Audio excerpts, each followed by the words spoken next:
Shalom,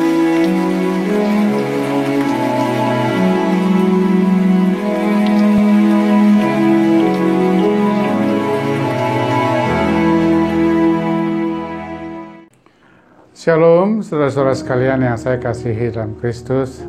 Senang sekali kembali berjumpa dengan sahabat-sahabat dimanapun Anda berada saat ini, dengan sebuah renungan singkat menyatakan inti atau sari iman yang sejati melalui kesesuaian ucapan dan perbuatan.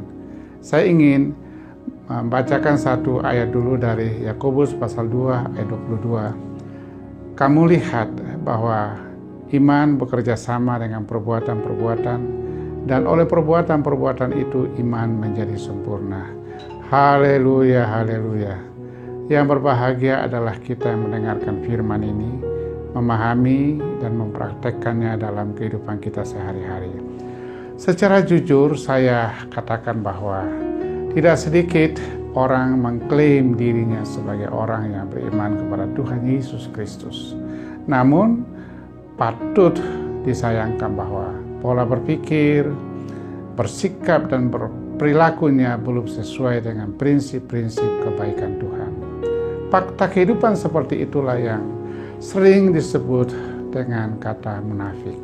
Nah, ketika berbicara soal munafik, saya kemudian teringat dengan penelitian Mukhtar Lubis pada tahun 1977 tentang sifat manusia Indonesia. Dalam penelitian beliau ditemukan ada 6 sifat manusia Indonesia yang cukup menonjol. Dan salah satu yang menonjol di antara 6 sifat itu adalah munafik. Tentu saja saya tidak tahu persis bahwa apakah kondisi yang sama masih menguat di era seperti kita di mana sekarang ada ini. Tentu terkait dengan hal itu memerlukan sebuah keberanian introspeksi diri secara jujur. Tetapi yang saya tahu dan seharusnya disyukuri bahwa karena kebaikan Bapa di surga, sehingga telah mengaruniakan atau mengutus putra tunggalnya Tuhan kita Yesus Kristus hadir di dunia yang fana ini dengan maksud yang sangat jelas, yakni menebus dosa-dosa kita, dan bahkan telah menjadikan kita sebagai ciptaan baru. Seperti itulah yang dikemukakan firman Allah dalam 2 Korintus 5 ayat 17. Jadi siapa yang ada di dalam Kristus, ia adalah ciptaan baru. Yang lama sudah berlalu, sesungguhnya yang baru sudah datang. Nah, perlu saya tegaskan bahwa kebaruan diri kita sebagai ciptaan yang baru di dalam Kristus bukanlah sebuah ilusi atau sesuatu yang hanya diangan-angan, hayalan, atau pengamatan yang tidak sesuai dengan penginderaan dan yang lainnya. Kebaruan itu harus konkret, yakni segala sifat dan karakter dosa yang melekat dalam manusia lama kita sudah tergantikan dengan karakter Kristus. Kondisi seperti itu dialami sejak kita menjalani proses ciptaan baru di dalam Kristus. Karena itu, saudara sekalian, sejak itu jugalah seharusnya hidup kita berawal, berproses, dan berakhir hanya pada Kristus. Dengan kata lain, kita harus menghidupkan hidup Kristus di dalam hidup kita secara sungguh-sungguh dari waktu ke waktu menuju kepada kesempurnaannya menjadi sama seperti Kristus.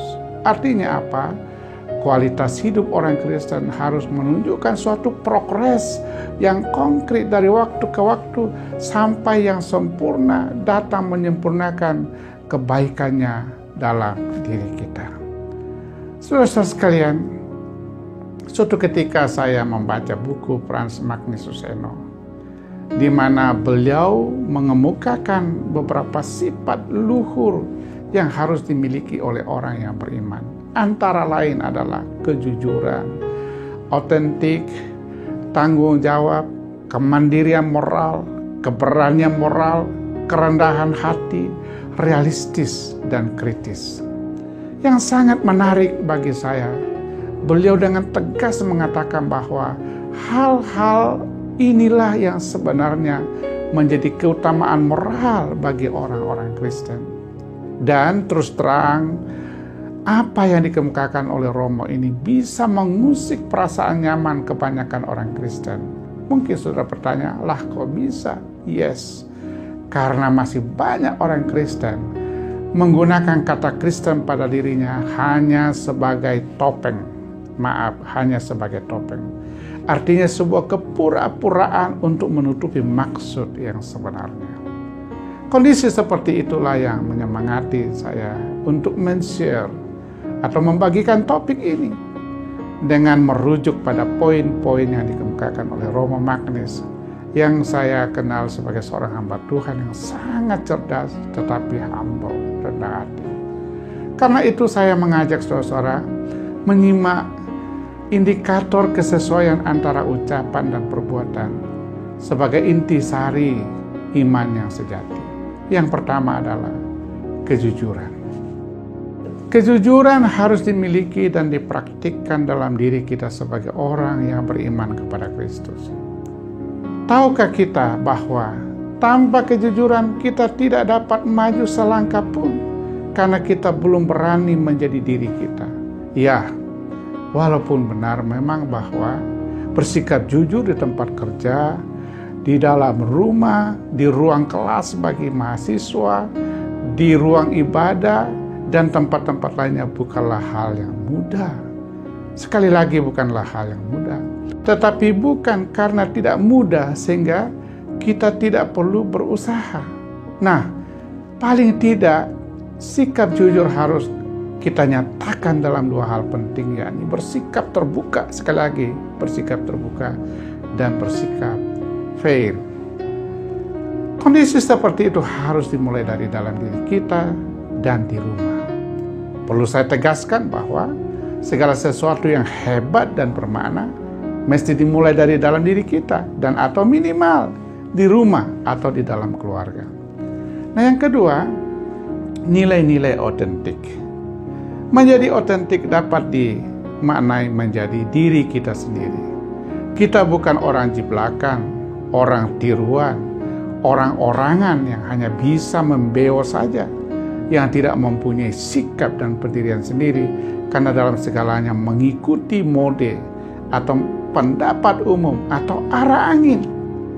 Jadi, kita seharusnya menghayati dan menunjukkan diri sesuai dengan keaslian diri kita, yakni manusia yang telah diciptakan baru di dalam Yesus Kristus.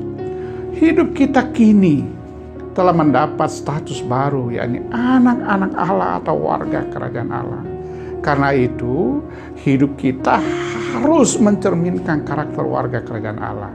Ya, tentu saja di samping itu kita juga memang masih warga negara Indonesia dan kita harus taat hidup sebagai warga negara Indonesia. Nah, yang ketiga, kesediaan untuk bertanggung jawab.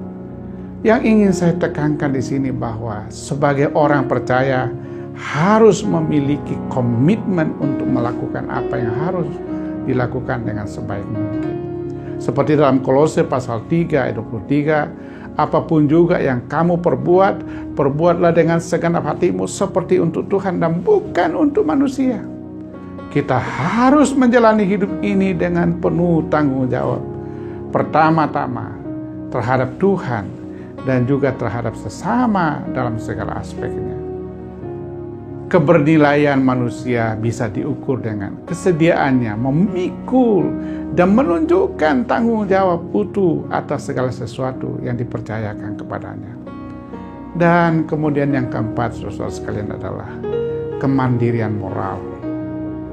Keutamaan keempat yang perlu kita capai apabila kita ingin beriman sejati adalah kemandirian moral, yakni memiliki kondisi mental yang membuat orang tetap berani, bersemangat, bergairah, dan berdisiplin hidup menurut standar yang Allah tetapkan. Kemandirian moral adalah kekuatan batin untuk mengambil sikap moral sendiri dan untuk bertindak sesuai dengan ajaran moral berbasis firman Allah. Itu sebabnya penulis kitab syair pernah mengatakan bahwa ajarlah kami menghitung hari-hari kami sedemikian. Maksudnya apa?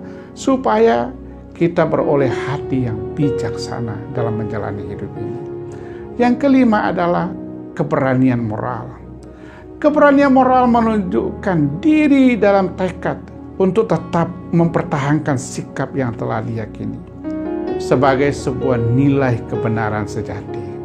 Seperti Rasul kita, yaitu Rasul Paulus, mengatakan bahwa tidak ada lagi yang dapat memisahkan dia dari kasih Allah. Itu juga menjadi komitmen saya dan menjadi komitmen kita semua.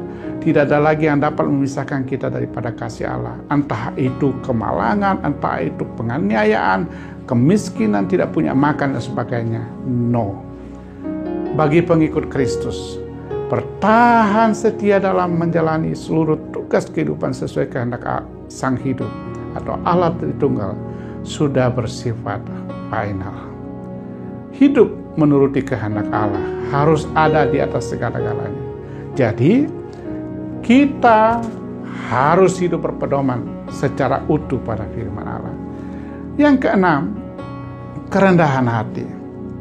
Kerendahan hati adalah kekuatan batin untuk melihat diri sesuai dengan kenyataannya, dan ini harus menjadi keutamaan hakiki bagi kepribadian seorang Kristen sejati. Salah satu ciri orang yang rendah hati adalah mereka merasa diri tidak penting, dan karena itu ia berani mempertaruhkan diri apabila ia sudah meyakini apa yang dikerjakannya adalah rencana atau kehendak Allah. Perhatikan betapa luar biasanya orang yang rendah hati. Karena Alkitab berkata, ia membimbing orang-orang yang rendah hati menurut hukum, dan ia mengajarkan jalannya kepada orang-orang yang rendah hati. Dan yang ketujuh atau yang terakhir, realistis dan kritis. Tanggung jawab moral yang nyata menuntut sikap realistis dan kritis. Pedomannya ialah menjamin keadilan dan menciptakan suatu keadaan masyarakat yang membuka kemungkinan lebih besar bagi anggota-anggotanya, bagi sesama kita, untuk membangun hidupnya yang lebih baik, lebih bahagia, dan lebih bermakna. Orang Kristen yang beriman sejati tidak boleh mendiamkan suatu kondisi yang tidak memberikan ruang kepada perbaikan nilai-nilai kemanusiaan menuju pada kondisi menjadi sama seperti Kristus. Saya perlu tegaskan, kita tidak boleh senang melihat orang yang susah atau susah melihat orang yang senang. Itu haram hukumnya bagi orang percaya. Saudara-saudara sekalian, marilah kita segera berhenti dari kemunafikan diri atau kemunafikan rohani agar tidak mengalami seperti yang dikemukakan oleh penulis kitab Matius 7 ayat 21. Bukan setiap orang yang berseru-seru kepadaku, Tuhan, Tuhan, akan masuk ke dalam kerajaan sorga, melainkan dia yang melakukan kehendak Bapa-Ku yang di sorga. Karena itu, sinkronkan antara apa yang diucapkan dengan perbuatan sebagai salah satu tanda atau inti dari iman kita yang sejati. Tuhan memberkati saudara-saudara semua.